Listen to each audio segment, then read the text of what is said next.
ഇന്ന് എൻ്റെ അമ്മയുടെ ബർത്ത്ഡേ ആണ്. അത്തം ഉദിക്കുന്നതിൻ്റെ അന്നാ ബർത്ത്ഡേ.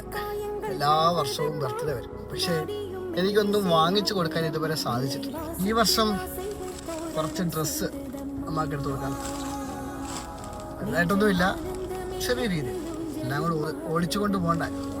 അടുത്ത വർഷം ഇൻഷാ അല്ലാഹ് നല്ലതുപോലെ എന്തെങ്കിലും ചെയ്യണമെന്ന് ആഗ്രഹമുണ്ട്. നോക്കാം. അതായത് ഇതും കൊണ്ട് അങ്ങോട്ട് പോവാണ്. എന്തായിരിക്കും എക്സ്പ്രഷൻ എന്ന് നമുക്ക് നോക്കാം. അങ്ങനെ ഞങ്ങൾ വീട്ടിലെത്തിയിട്ടുണ്ട്. ഐഷ ഇപ്പോൾ ഓടി വന്നേ കേട്ടോ. അപ്പോൾ ഇത് നമുക്ക് അമ്മാക്ക് എങ്ങനെ ഉണ്ടെന്നോ നിങ്ങളുടെ